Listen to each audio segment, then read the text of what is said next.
Aloha, this is Lisa with Sun Woman, and I am here at the Birthing a New Humanity Center with Rose Scherschel, and we're doing the planning for the Birthing a New Humanity Symposium.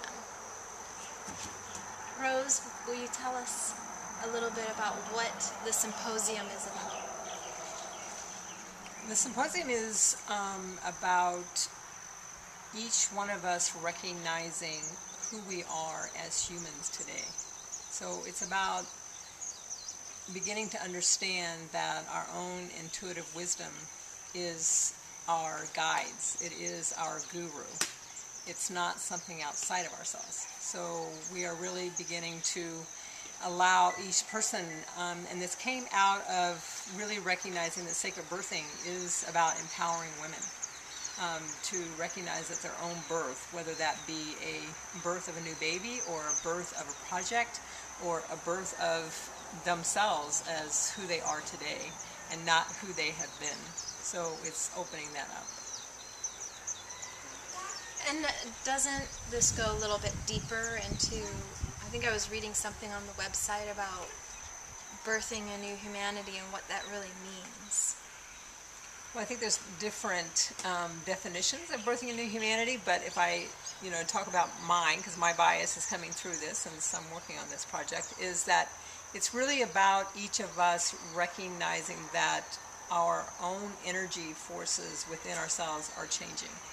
That we are not who we have been any longer. We're changing. Our energy is changing. And so as we allow, and the easiest way that I talk about it is we've been a caterpillar body, which has been about suffering.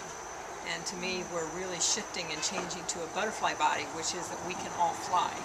And that joy is our natural birthright. And so then we can let go of the pain of any form. And that to me is where it is here for us to have now. It's not something that we're working toward, it's something we can have now. It's beautiful.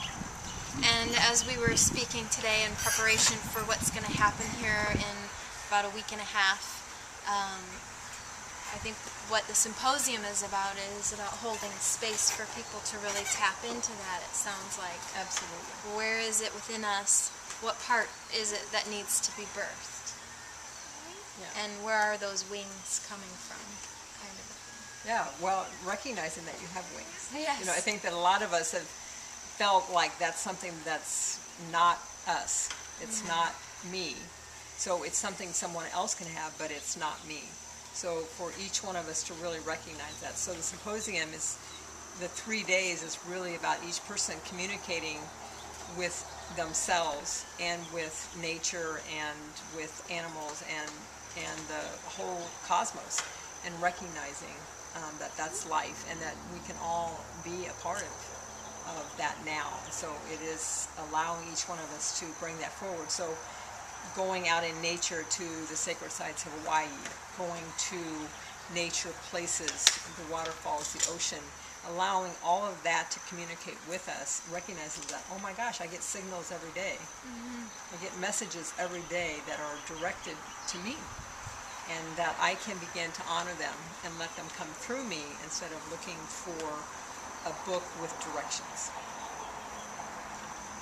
And one of the things that I heard you mention today several times is emphasizing that there is no leader, even though you're doulaying or midwifing this process of the symposium. You really wanted to underline the fact that you're not the leader of the symposium. And I think that is a huge piece in the essence of this new humanity. The new human is a self-sovereign individual. And Absolutely. so that's what the whole symposium is encouraging. Yes. I think if you use just what we've talked about with sacred birthing and being present at a birth, just say that a woman is present at a birth, I think in the last 40, 50 years, women have given their power away as a woman that knows how to give birth. And so she's looked outside of herself. And what I think is really shifting and happening is that women are beginning to remember that, oh, I know how to do this. It's inside of me. And so then other people can be in attendance and be part of it and be sharing it. So it's not one person. It's not a doctor that knows. It's all of us. And so as we're all sharing in that energy force, it shifts. And to be open to, as I heard a 104-year-old say, be open to the surprises in life. You know, as each one of us are open to the surprises, then life shifts and it becomes more joyful and it becomes more relaxing. So yes, I'm not the leader, it's all of us bringing this together. So I'm creating a space, but then all of us then will co-create it together because we'll all be doing it together. Thank you, Rose. You're welcome. Thank you. Thank you from Hawaii. Lots of love for you and your process of finding your wings and tapping into the self-sovereign individual you are.